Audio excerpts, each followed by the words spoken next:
Good evening সবাইকে। যাদের computer science আছে সম্ভবত তোমাদের পরীক্ষা কমপ্লিট হয়ে গেছে। তো সেই জন্য তোমাদের আমি মাঝখানে দিইনি কম্পিউটার সায়েন্সের যে সলিউশনটা, সেটা দিইনি। এমসিকিউ আর এসএকিউ এর সলিউশনটা আমি করে দিচ্ছি, একটু দেখে নাও। স্ক্রিনে দেখতে পাবে, একটু দেখে নাও। আচ্ছা, দেখবে। আহ, আমি প্রশ্নগুলো উত্তর আগে বলি। Flip flop can store dash bit information, উত্তর হচ্ছে 1 বিট ইনফরমেশন স্টোর করতে পারে। SR flip flop both input যদি এক থাকে, দুটো ইনপুটই এক থাকলে আউটপুটে কি হবে? এইখানে দেখো চারটে আউটপুটের যে অপশনগুলো তোমাদের ছিল, সেখানে কিন্তু কোনোটাতেই রেস বা ফরবিডেন স্টেট বা ইনডিটারমিনেট কিছু ছিল না। অ্যাকচুয়ালি উত্তর হওয়ার কথা এইটা, রেস বা ফরবিডেন বা ইনডিটারমিনেট। ওই জন্যে আমি এখানে লিখেছি কিউ টি+1 এর বার, কিন্তু অ্যাকচুয়ালি ওটা হবে না। ওই প্রশ্নটা ভুল প্রশ্ন। এটার উত্তরটা হবার কথা রেস কন্ডিশন হবার কথা, অথবা ফরবিডেন বা ইনডিটারমিনেট। সেক্ষেত্রে কি হবে, যদি ভুল বিবেচিত হয় তাহলে সকলেই তোমরা নাম্বার পাবে, চিন্তার কোনো কারণ নেই। আচ্ছা, সিসো ফুল ফর্ম হচ্ছে সিরিয়াল ইন সিরিয়াল আউট, রেজিস্টারের একটা নাম, সহজ। আচ্ছা, তারপরের প্রশ্নটা যেটা ছিল সেটা হচ্ছে রেজিস্টারের বেসিক ইউনিট কি? উত্তর হচ্ছে ফ্লিপ ফ্লপ। আচ্ছা, এরপর দেখো ডিগেট কাউন্টার 0000 থেকে কত দূর কাউন্ট করে? উত্তর হচ্ছে 9 অবধি। তার 9 এর বাইনারি হচ্ছে 1001, সেই জন্য যেটা দেয়া আছে এইটা হলো উত্তর। বুঝতে পারছো? আচ্ছা, এবার কোন ফাংশনটা আউটপুটের জন্য ব্যবহার হয়? উত্তর হচ্ছে এফ পুট সি। বাকি যেগুলো ফাংশন লেখা ছিল সবকটাই হচ্ছে মানে ইনপুটের ফাংশন। এখানে একটাই ফাংশন ছিল যেটা আউটপুটের। কাজেই এটা তোমাদের অড ম্যান আউট প্রশ্ন, দেখলেই উত্তর মানে পারার কথা ছিল। তবু একটু ইচ্ছে হলে দেখে নিতে পারো। আচ্ছা, পয়েন্টারকে ইনিশিয়ালাইজ করা হয় কি দিয়ে? না, সেম টাইপের কোনো অবজেক্টের অ্যাড্রেস দিয়ে। অবজেক্ট বলতে এখানে ভেরিয়েবলও হতে পারে বা ফাংশনও হতে পারে। তার যে অ্যাড্রেস আছে সেটা দিয়ে ইনিশিয়ালাইজ করা হয়, নাল বা ভয়েড কিন্তু হবে না। ঠিক আছে, এটা খেয়াল করবে। আচ্ছা, তারপরেরটা যেটা ফাইল পয়েন্টারকে কি করে রিপোজিশন করে ফাইলের প্রথমে নিয়ে যাওয়া হয়, কোন ফাংশন দিয়ে? উত্তর হচ্ছে রিওয়াইন্ড। তারপর দেখতে পাচ্ছ যে আর প্লাস মোডে যদি আমরা ওপেন করি তাহলে কি করা যাবে? রিডও করা যায়, রাইটও করা যায়। সেজন্য আমি দুটোই দিয়েছি, বোথ এ অ্যান্ড বি। আচ্ছা, তারপরেরটা যেটা আছে মেমোরি অ্যালোকেশনের জন্য, লিঙ্ক লিস্টে কি ধরনের মেমোরি অ্যালোকেশন ব্যবহার হয়? উত্তর হচ্ছে ডাইনামিক মেমোরি অ্যালোকেশন। আচ্ছা, এরপর যেটা আছে সেটা হচ্ছে মাল্টি পয়েন্ট লাইন কনফিগারেশনে বাস টোপোলজিতে হয় ব্যবহার হয়। এই প্রশ্নটাই একটু অন্য ভাষাতে কম্পিউটার অ্যাপ্লিকেশনেরও ছিল। আচ্ছা, ম্যাক্সিমাম ভ্যালু, একটা অক্টেটের ম্যাক্সিমাম ভ্যালু হচ্ছে 255। কারণ কি না, 2^8, 2^7 হচ্ছে 128, সেটাকে ডবল করলে 2^8 - 1। কেন? কারণ 0 থেকে 255 অবধি প্রকাশ করা যায়, সেই জন্য ম্যাক্সিমাম ভ্যালুটা হবে 255। আচ্ছা, নেক্সট হচ্ছে অ্যান্টিভাইরাসের উদাহরণ সবকটাই ছিল অ্যান্টিভাইরাস, দেখেছো নিশ্চয়ই। অল্টার একটা DDL command, data definition language, কারণ কি টেবিল মডিফাই করে। আচ্ছা, সিস্টেম ডেটা, ডেটার অ্যাবাউট ডেটা হচ্ছে মেটা ডেটা, এটা সহজ প্রশ্ন, খুব কমন। রিলেশনাল মডেলে রিলেশনশিপ কার মধ্যে তৈরি করা হয়? অ্যাকচুয়ালি অ্যাট্রিবিউট আর অ্যাট্রিবিউটের মধ্যে তৈরি করা হয়, সেই জন্য উত্তরটা হচ্ছে অ্যাট্রিবিউট অ্যাট্রিবিউট। রেফারেন্সিয়াল ইন্টিগ্রিটি কনস্ট্যান্টটা ব্যবহার করা হয় কিসের ক্ষেত্রে? কনসেপ্টটা ব্যবহার হয় ফরেন কি এর ক্ষেত্রে। আর রিলেশনশিপ প্রধানত রকম, ইয়ার ডায়াগ্রামে কিন্তু আমরা 3 রকমের রিলেশনশিপ দেখাতে পারি। 4 রকম রিলেশনশিপ থাকলেও মেনি টু ওয়ান আর ওয়ান টু মেনি দুটোকেও কিন্তু আমরা আলাদাভাবে দেখাবো না, যে কোনো একটাই আমরা সাধারণত হয়ে থাকে। তো ইয়ার ডায়াগ্রামে আমরা 3 রকম দেখাতে পারি, one to one, one to many আর many to many. Many to one হলেও কিন্তু ওয়ান টু মেনির মতন আকারেই আমরা দেখিয়ে থাকি, সেই জন্য উত্তর হবে 3।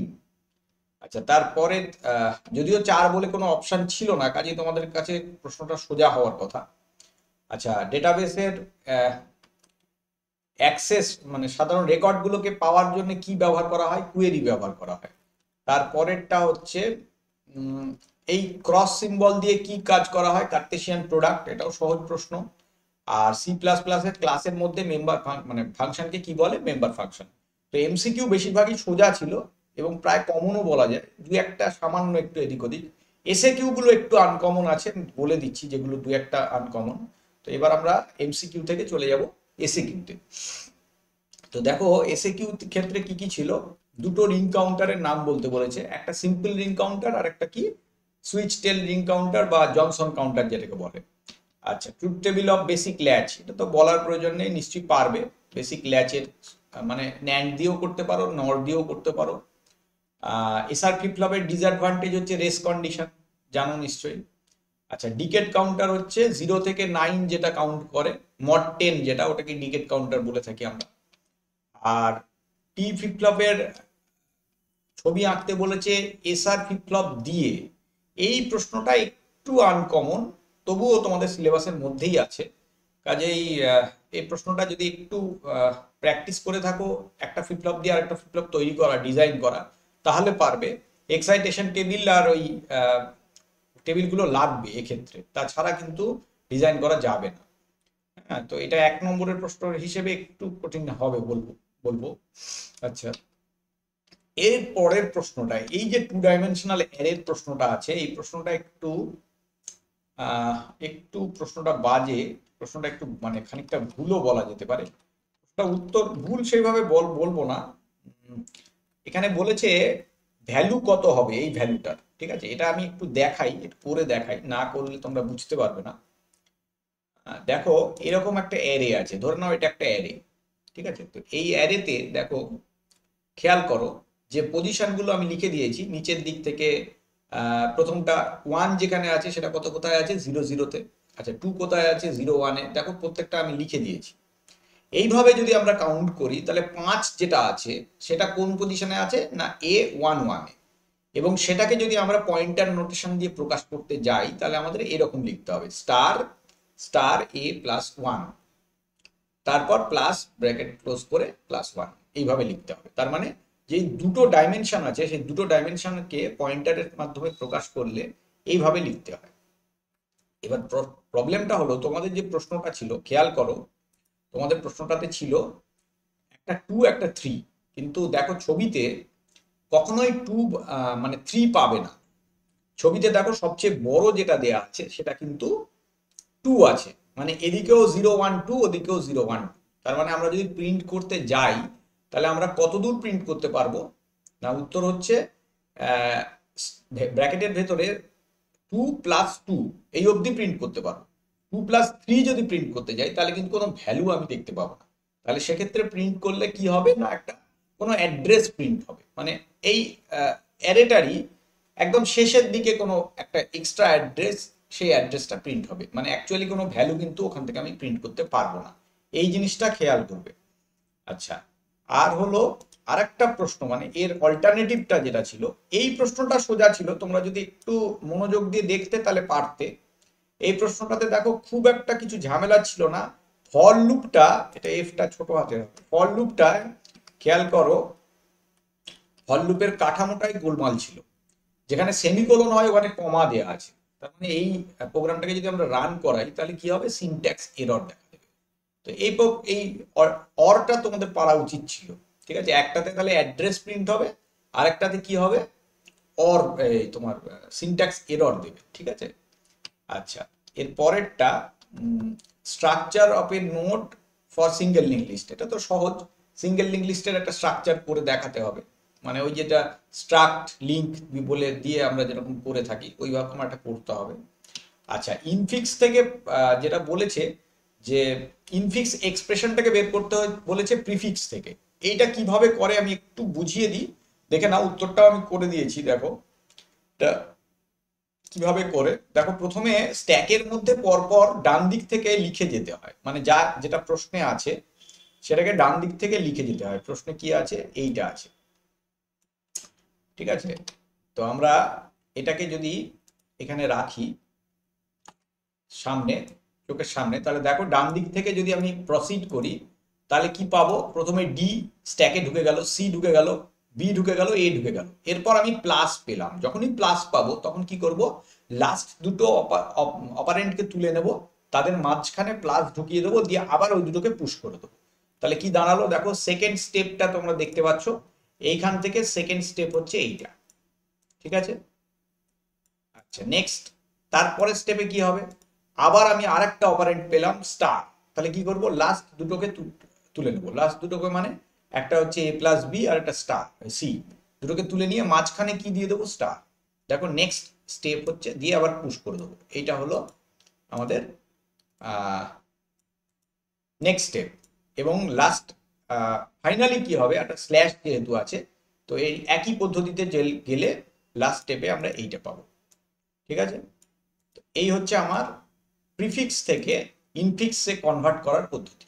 তো এইটা হলো উত্তর, ঠিক আছে, বুঝতে পারলে। আচ্ছা উত্তরটা আমি লিখে দিয়েছি ওই জন্যে।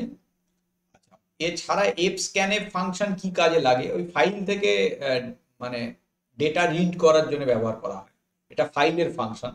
শুধু স্ক্যানএফ নয়, কিন্তু এফ স্ক্যানএফ আছে, তোমরা যদি কেউ শুধু স্ক্যানএফ লিখে থাকো তাহলে কিন্তু ভুল হবে, এটা খেয়াল করেছো কিনা জানি না।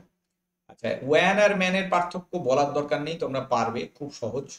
আচ্ছা ফুল ডুপ্লেক্স কমিউনিকেশন বলেছে, এক্ষেত্রে কিন্তু হাফ বা ফুল বলেনি। তো উত্তর লিখতে গেলে তোমাদের কিন্তু দুটোই লিখতে হবে, হাফ ডুপ্লেক্স কি, ফুল ডুপ্লেক্স কি, শর্টে একটু এক লাইন করে ওটা লিখে দিতে হবে, উপায় নেই।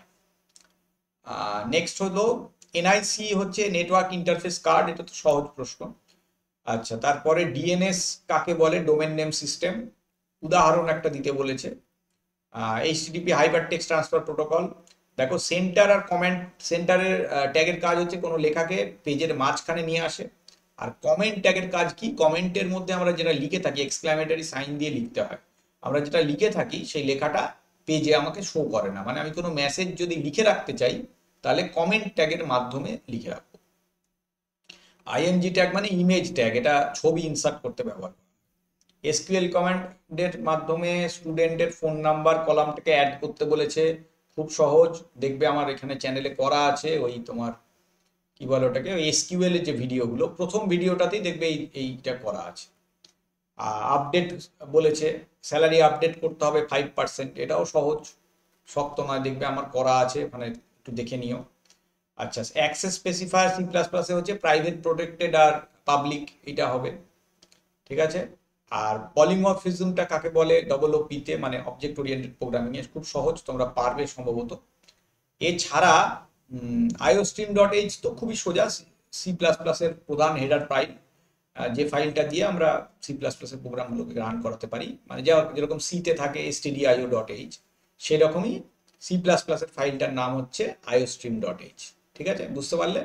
তো এই হচ্ছে আমাদের আমার সলিউশন ছিল। তোমরা যদি একটু দেখে নাও তোমাদের মনটা ভালো হবে, হয়তো অনেকে ঠিক হয়েছে, বেশিরভাগই ঠিক হয়েছে, দেখার জন্যই আমি একটু দেখতে দিলাম, করে দিলাম উত্তরগুলো। আগে দিতাম, কিন্তু আগে দিলে তোমাদের পরীক্ষায় মনে হয় একটু সমস্যা হতো, ব্যাঘাত হতো, সেই জন্য ভিডিও দেখাটা সেই সময় ঠিক নয় বলে আমি মাঝখানে দিইনি কিছু, ঠিক আছে। তো আজকের ভিডিওতে এইটুকু রাখছি, থ্যাংক ইউ সকলকে, বেস্ট অফ লাক, পরীক্ষা নিশ্চয়ই ভালো হয়েছে, রেজাল্টও ভালো হবে আশা করছি। আজকে আর দীর্ঘায়িত করবো না, এখানেই স্টপ করলাম।